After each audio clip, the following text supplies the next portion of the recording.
Today, we're discussing a case that has been linked in the media to family crimes, and many of these crimes occurred in August before the start of the school year, which may lead to delays in the investigation process. According to former FBI analyst Candace DeLong, cases like Chris's are rare because those who kill their family members usually commit suicide after committing the murders. However, what this cold-blooded criminal did was unbelievable. On Monday morning, August 13th, 2018, this crime took place in a house in the state of Colorado, USA, involving a family consisting of a father named Chris, a mother named Shanann, and two children under the age of 4. The story began when Nicole arrived at Shannon's house and rang the doorbell, but no one answered. This raised concerns for her because Shanann was 15 weeks pregnant and had a scheduled visit to her OBGYN. Nicole called Chris to ask about Shanann and their children. Chris told her that he was at work and that Shanann had taken the girls to play with some friends' kids. However, since Shanann didn't respond to Nicole's calls or messages, Nicole became worried and decided to contact the police, who arrived before Chris got home.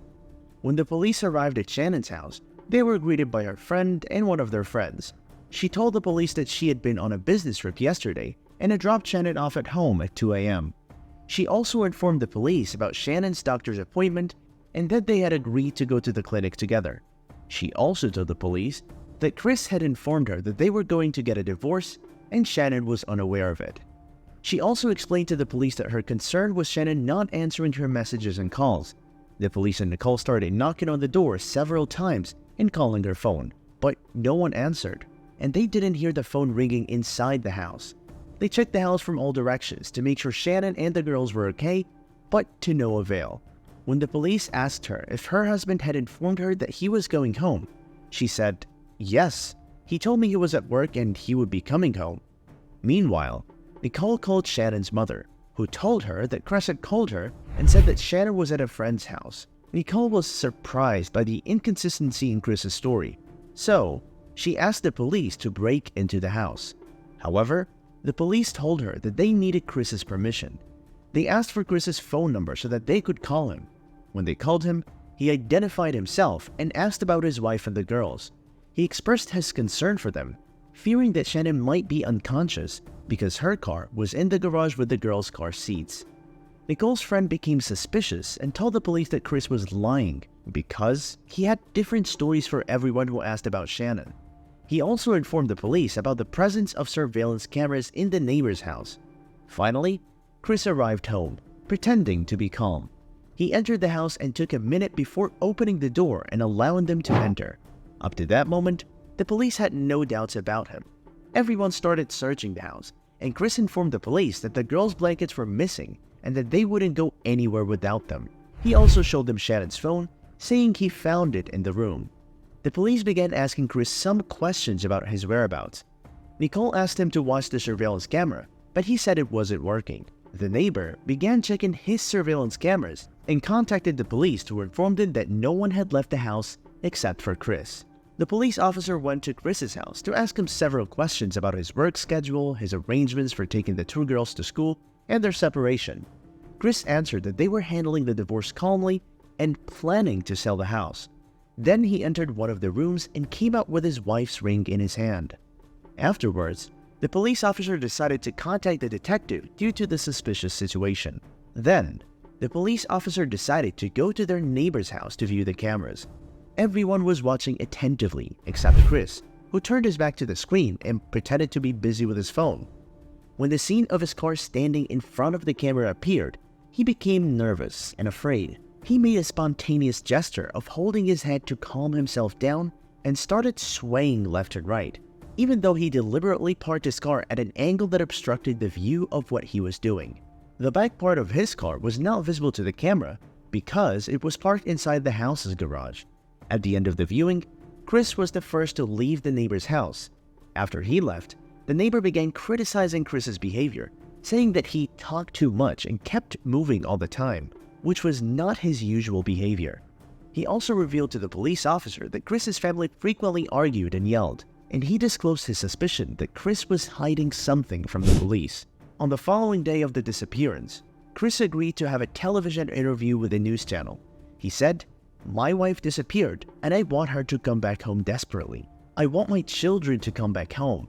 And he said his famous phrase that he had no idea where they were and he didn't even want to speculate. He just wished that they were in a safe place with the children, and the previous night was terrifying without his children. He needed to see everyone again. Then he was summoned to give his testimony without any charges being filed.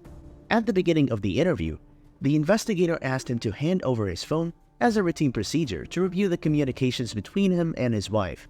The investigator confronted him about the conflicts between him and his wife and asked about the possibilities that could be going through the minds of those around him. Chris criticized what the investigator implied and said that such thinking made him nauseous. He claimed he couldn't harm anyone in his family. During the investigation, the investigator asked him, "Do you have any objection to taking a lie detector test later? And what should we do when we find the man who hid your family?" Chris replied asking, "They will come back safely, won't they? Will you find the man?"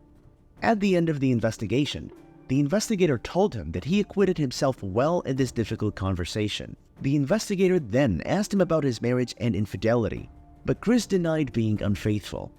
Then, the investigator confronted him, saying that the police officers were not convinced that he had no connection to the disappearance of his family because nothing he said seemed logical or truthful. The investigator pressured Chris and asked if he would be willing to take a polygraph test the next day.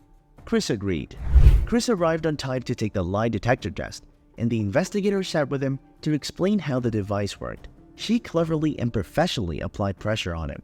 When they finished conducting the test, another investigator joined them, and they informed Chris that he did not pass the test. They asked him to tell them what happened. At first, he was adamant in denying everything, but under pressure from the investigators, he eventually made his first confession that he had cheated on his wife and spoke extensively about his lover.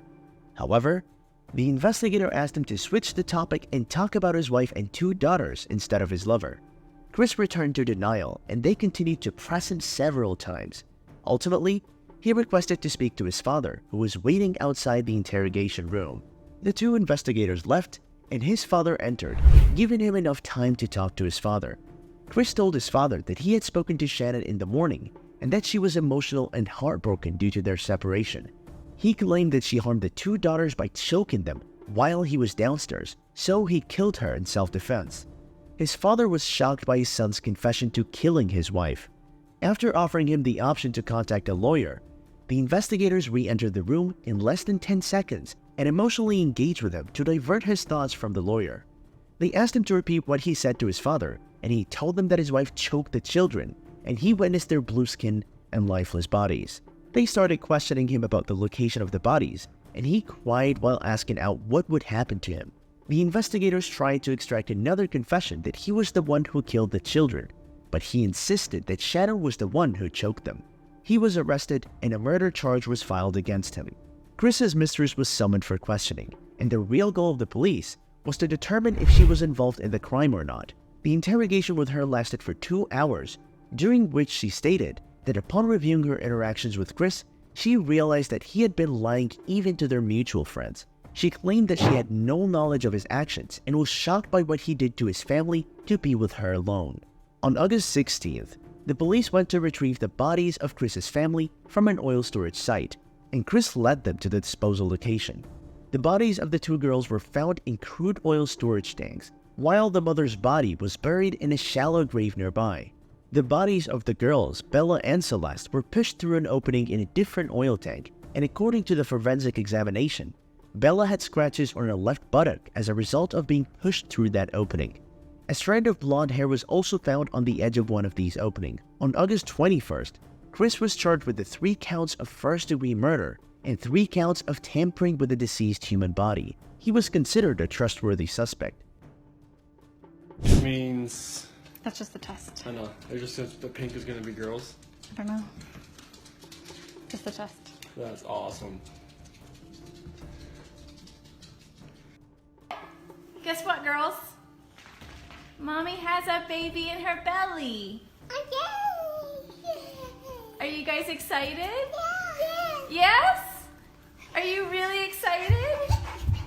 Oh my goodness. Come give me hugs. During his first trial, he was denied bail, and at a subsequent hearing, his bail was set at $5 million. On November 6, 2020, the verdict was issued against Chris.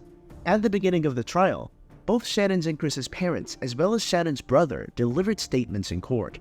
Chris was sentenced to life imprisonment without the possibility of parole for the intentional killing of Shanann Watts, life imprisonment without the possibility of parole for the intentional killing of Bella Watts, life imprisonment without the possibility of parole for the intentional killing of Celeste Watts, and 48 years for the unlawful termination of a pregnancy, referring to the unborn child named Nico. Chris's mother was attacked after delivering her statement because she said she loved Chris. Some sources claim that Chris's mistress is in a witness protection program, and an insider stated that she received multiple threats and faced public defamation. She could be considered one of the most hated women in America and is planning to start anew with a new name, a new city, and ultimately a new identity. All the events we narrated in this video were based on the following case through audio and visual sources, from the initial report to the verdict. We hope you enjoyed the video, and remember to subscribe to the channel, like the video, and activate the notification bell to receive updates on new content.